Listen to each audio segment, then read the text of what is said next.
Yo, what's going on YouTube? GB Smokescreen here, back at it again for a brand new video.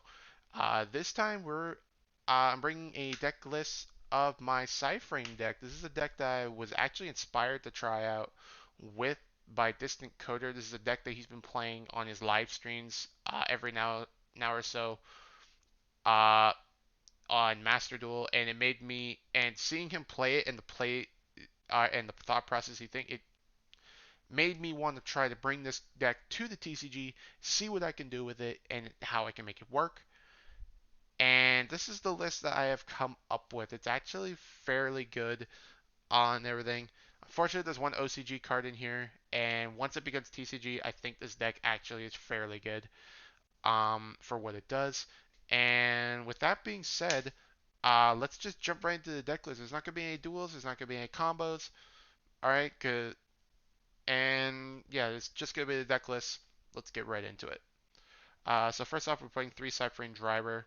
I feel like this is just mandatory. Part of me was thinking to put this to 2. But I think, I don't know, 3's been working fine. So you know what, I think I'm going to keep it at 3 for now. Alright, maybe it will drop to 2 at some point. We're playing 1 Multi-Threader. Honestly, this is like probably the one card in the whole deck. One of the 2 cards in this whole deck that you could probably cut. Um, but it's still a very good card. It's basically another side frame driver while it's in your hand or in your grave. And if your side frame cards would be destroyed by Battle War card effect, you can discard it instead of them being destroyed. So it has the option to protect your side frame field spell, and you don't have to worry about all that. And it also has an ability where if you special summon a side frame tuner to your field while it's in your grave, and this card special summons itself, and banishes it when it leaves the field. So it's still so it's really good. It's a really good card, nonetheless. All right. For your side frame hand traps, you're playing 3 copies of Gamma. That's self-explanatory. 3 copies of Delta, standard. 1 copy of Epsilon. This is the trap negator. Sorry, Delta is the spell negator, and Gamma is the monster effect negator. Yeah, Epsilon's the trap negator. So he is being played at 1. As you can see, I have 2 more side decked and everything, just in case you're up against a deck like Eldritch. You're playing 3 copies of Beta. This is basically your battle fader. It destroys the monster. If your opponent attacks, you summon this and a driver, destroy your opponent's monster, and then the battle phase ends. So it's a really, really nice card and everything. Nice to keep you that keep you. It makes you more resilient, is what it does. It's really good. Um, 3 copies of Alpha. This card is basically your Stratos in a sense. So basically, whenever your opponent summons, you can special it, and then you can special it and a driver and add any side frame card from your deck to your hand. So it's really, really handy to have. And yeah, you can basically search another hand trap, you can search your circuit, your overload, whatever you need. And yeah, it's just an overall really nice card. Playing 3 copies of Sangan. This card is basically a 1 card Lambda, and it's really, really nice to have. I actually think Sangan's like really good nowadays. Just because of how, I don't know. It's just really nowadays he's just like a somewhat solid card for like less meta decks. I don't know. It's just I don't know. It's been showing potential lately. It's really good. Basically, this is your Sangan target most of the time to make your Lambda or Arborea. This honestly could be any Crusadia. Uh, to search off this could be any Crusadia except for Maximus. Uh, reason we do Arborea besides the other ones is because this card's a tuner. The other ones are not tuners. This is the only one that is a tuner. This is why we play it. Case closed. All right. Anyway, 1 copy of Dobscaper. This is another 1 card Lambda. Uh, and it's really nice to have and everything. Part of me wants to cut it. But I feel like having 2 ways to make your Lambda is just nice. So I'm keeping him in for the time being. It's I don't know. I don't know. He's a questionable one.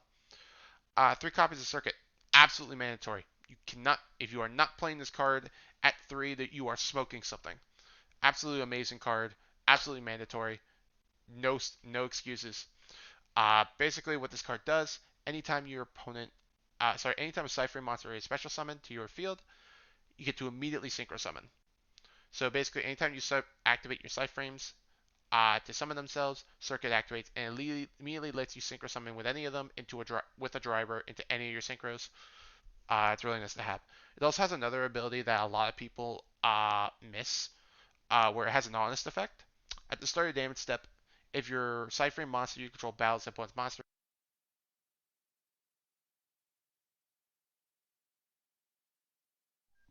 Okay, that was weird. My fucking headset just shut off. All right. Um. Circuit. Basically, during standby phase, if a side-frame monster you control battles an opponent's monster, discard any side-frame monster, and the monster gains attack equal to the discard monster's attack. So basically, if you discard a driver who's 2500 and your Zeta battles a monster, you discard the driver. This thing becomes a 5000 attack monster. It's actually really insane. So yeah, a lot of people misjudge that effect. A lot of people don't realize that Circuit has that. All right, and it's funny. It's actually funny when people sleep on that ability. It's funny. 3 copies of Demise of the Land. You need to see your circuit as fast as possible. So you're playing 3 copies of this. You want to see your circuit as soon as possible. You want to see it in every hand. And yeah, so that's why we're playing 3 copies of Demise of the Land. 3 copies of Mystic Mine. Reason we play this is because there's a lot of times where you're just in a situation where you just need to stall.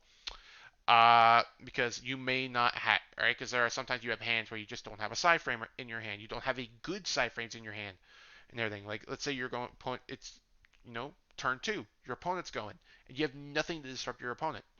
All right, you have no deltas, you have no epsilons, you have no gammas. All right, so you have no alphas and everything. Like, you just have a beta. So like, all right, so you're just sitting there, just waiting to die until they, or in that sense. So basic for them to say is make a big board that you just can't do anything to. So having the Mystic Mind is just nice to have. So that way you can stall to get any of your cards that you may need and everything. This card has helped me a lot in a lot of games. And yeah, I think Mystic Mind is just like mandatory in Cypherame now. It's just really good. All right, 1 copy of Terraforming. Again, another way to your field spell. Need to get to it as fast as possible. Straight mandatory. 1 copy of Called by the Grave. This, all right. A lot of times your opponent will. All your side frame monsters are ashable. Uh, Most of the time you don't seem to care because all your side frames are not once per turn, so they don't. So even if your opponent ashes them, you could still use them in that same. You could still use them again in that same turn. So most of the time you don't. So most of the time you don't really worry about the ash, but there are times where your opponent plays a card and you try to go use a side frame to negate it, and your opponent will ash you. But the card you're trying to negate is so crucial to them that you just have to negate it. You have to. You can't let them get it off. So you need. All right. So you play the one called by to get rid of an ash, or anything like or any basically just any hand trap in general. But like most of the all right, but like more specifically an ash, so that way you can negate any problematic cards that your opponent like crucially needs to get off, and you just can't allow it. So yeah, so that's basically why. 3 copies of Psychic Field Zone. All your ciphering monsters they banish themselves on end phase if you haven't done anything with them. Uh, if basically like when they get special summoned by their own effects, they get special summoned, they get banished, and other than Cycle Field Zone, you don't really have much. Other than Cycle Field Zone and Omega, you don't really have any other way to recycle them. So you play Second Field Zone so that way you can recycle your things and also being able to bring out a Synchro Monster at the same time and being able to do that. So it's really, really nice and everything. And your side frame monsters can always recycle themselves back to the exec, so you can always have ways to properly summon them. And yeah, so it's really, really nice. It's really nice. Definitely recommend playing this at 3 copies. Sorry, 2 copies of Foolish Battle Goods. This card we're gonna be milling one of our 3 copies of Cypherame Overload. This is an amazing trap card. It's an amazing trap card. This card, basically what it does on field, you can banish a Cypherame monster from your hand or on your field, and then target a card your opponent controls and banish it face down. That is so useful, banishing a card face down. Banishing cards face down is absolutely amazing. Um, but it also has another ability, which is an amazing ability. During your opponent's turn, except the turn this card was sent, You can banish this card from your grave to add any Psy-Frame card from your deck to your hand, except a copy of itself. So you basically get to search any of your Psy-Frame monsters on either player's turn, by the way. And it's really abusable with Omega because you can basically keep recurring this card. You can banish it, and then on your opponent's turn, put it back into your grave with Omega, and then immediately banish it again to get another Psy-Frame. So it's really, really nice. You just keep getting Psy-Frames basically every single turn. Just get more Psy-Frames that you may need for certain matchups, and it's just really nice. One copy of Metaverse. This is a card I'm considering cutting. The only reason why I haven't cut it yet is because, again, it's another way to your field spell. It's the only reason why I haven't cut it yet. But it's a card I'm considering. I'm not 100%. Most likely it's going to stay in, just because of how decent, just because of what it does. It might just stay for that reason. Um, so I don't know. I don't know why. It's just a card that I see Demise of the Land come up more often in it. So I don't forget. All right, so I don't know. Probably just because it's at one. Maybe that's why I'm considering cutting it. Cutting it.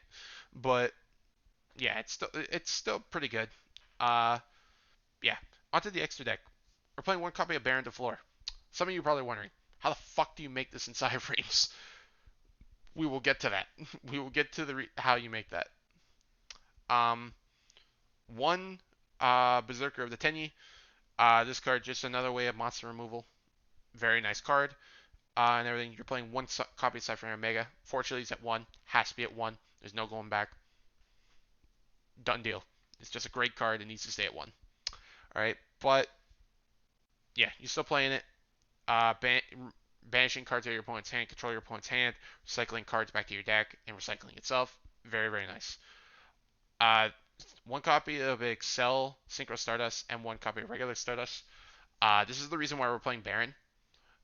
So basically, what you do is when you use any of your level 2 Cyframes, when you use any of your level 2 Cyframes, you basically get to activate Circuit afterwards to fuse any of them with the driver to make your Excel Synchro Stardust. Uh, by then, you use the Excel Synchro Stardust to special summon a level 2 or lower tuner from your deck, from your graveyard to your field. So you get to summon your Gamma, Delta, or Epsilon, whichever one. And by then, you on the main phase of either player's turn, you can tribute this card to special summon a Stardust Dragon from your extra deck. And then immediately after that resolves, you get to synchro summon another monster using monsters you control as material. So you basically get to tribute this, special this, and then synchro the Stardust with any of the level 2s that you brought back to make Baron. So you can do that in that regard. And then Excel Synchro also has another ability where during that turn, the monster that you summoned off of this, off these Excel Synchroing effect, you get is unaffected by your opponent's activated effects. So it's really, really nice. It gives Baron some protection. So it doesn't get thing. It also has a pre-pop and a negation in that regard. So it's really, really nice. But the thing is, the protection effect's only for that turn, but it's still really nice. Yeah, so that's why we're playing the Excel Synchro. When this card becomes TCG, alright, when this deck becomes TCG, this is going to be insane. Um, but yeah, two copies of Zeta, easily. Alright, I'm not even exaggerating, easily best card in the extra deck. Best synchro in best synchro in the extra deck. It's definitely the best synchro in the extra deck. This card basically lets it banish itself to remove itself and any attack position special summon monster your opponent controls. Not once per turn, by the way. Not once per turn. Neither is its graveyard effect, where if it's in the graveyard, you can target any Frame card in your grave, except itself. Return Zeta to the extra deck, and then you get to add the card that you targeted back to your hand. But it's any Frame card, so you can add like Circuit, Overload, or any of your Frame hand traps, etc. So it's really, really nice to be able to do that in that regard. We're playing one copy of Unicorn. We're not playing Access Code in this deck because we're not playing Teleport. If we're playing Emergency Teleport in this deck, then I might play Access Code. Uh, but uh, because we're not, I could find room for the Teleport. Otherwise, I'd be playing it. But yes, but like having the Teleport is still pretty nice. But because I'm not playing it, I couldn't find the room for it, so I'm not gonna be playing and everything. Part of me wants to drop maybe Metaverse, Dotscape, or Multithread for 3 copies of Teleport. But I don't know. We'll have to see in that regard. Yeah, and then Unicorn's just easier to make than access code for this list, so that's why we're just playing Unicorn, except having an access code in there instead. Oh man, yeah, so that's why. Uh, 2 copies of Lambda easily. Probably a very crucial card that you need to be able to get on your field. This card basically lets you activate your PSY-Frame monsters from your hand, even though you control monsters. Because all the PSY-Frames have abilities. All the PSY-Frame monsters, hand traps, they basically can only activate their abilities if you have no monsters. All right, but Lambda fixes that problem, so you have it on field, and you get to do that. It also searches any PSY-Frame card from your deck to your hand during end phase. If you banished a psychic monster on your field at all while you controlled Lambda. So basically, if you have Lambda and you go Omega, use Mega as a effect to banish it and a card in your opponent's hand, Lambda triggers, and then you get to add any PSY-Frame card from your deck to your hand during the end phase. So it's fairly good. 1 copy of Hulk. Honestly, I don't think I've ever summoned this card in this deck. I don't think I've ever summoned it. I just couldn't ever find a reason to ever bring him out. So, yeah, but he is in the deck for that regard, just in case he's ever needed. But honestly, I've never summoned him before. I don't think I'm ever gonna summon him. Part of me wants to cut it, but it's such a good, but because it's Hulk, it's hard for me to do it. So, yeah, for the time being, he's gonna be in the deck for now. 1 Link Devotee, 1 Link Disciple, 1 Link Rebo. This is your Dotscaper package in order to make your Lambda. Because you go into Link Disciple, then back into Link Tribute, bring out 2 tokens, use a token to make Link Rebo, and then make Lambda, and that's in that regard. So yeah, it's just a one. So that's why we're playing that. We're playing the 1 Almirage because that's for the Sangan package. Because you go normal Sangan, link it for Almirage, Sangan add Ouroborea, summon the Ouroborea, make Lambda in that regard. So that's another. So that's another thing. So yeah. So those last 4 cards are basically just for these cards and everything. So it's really good. For side deck, honestly, it's pretty self-explanatory. DD Crow's insane coming into the next format, so it's going to be really insane. 2 copies of Nibiru, which is a great card. 2 copies of Ash, just because it's a standard good. It's just a standardly good hand trap to have, so I'm just playing it. Honestly, I could replace it with something. I don't know what I would do it though. So that's I don't know. Just having Ash is just nice. 2 Epsilon just gonna be a more trap deck like Eldritch. So yeah, we got the double Epsilons in there in case he's needed. 3 copies of Twin Twisters just for back row decks, and then 3 copies of Dimensional Barrier because it's D-Barrier. Like the format's still crazy. Even all right, so as long as this card exists, you side deck this shit. All right. Anyway, that is basically my list. This deck is actually surprisingly good. I actually am surprised of how well it's been doing for me. I managed to beat like decks I've beaten with this and everything. I managed to be a Punk Zombie guy. I beat a Despia guy and everything. I don't know. There's a lot of people are who I was managed to beat. And honestly, there were like some games that I shouldn't have won, but somehow did. All right, now just because of how this deck is so super resilient because beta exists. It's super resilient because of how beta exists. All right, bringing out your Zetas and then keep banishing your opponent's monsters. It's extreme resilient. So yeah, honestly, if you guys are interested in trying, I definitely recommend you guys giving this a try. See what you guys think. If you guys have any suggestions to make this deck improved any better, please let me know in the comments down below. If you have any questions, comment that down below as well. And that all right, and yeah, that's gonna be all for now. Hope you guys enjoyed, and I'll talk to you guys next time. Support's always greatly appreciated, you guys, if you like the video. And that's gonna be all for now, guys. And I will talk to you guys later. Goodbye.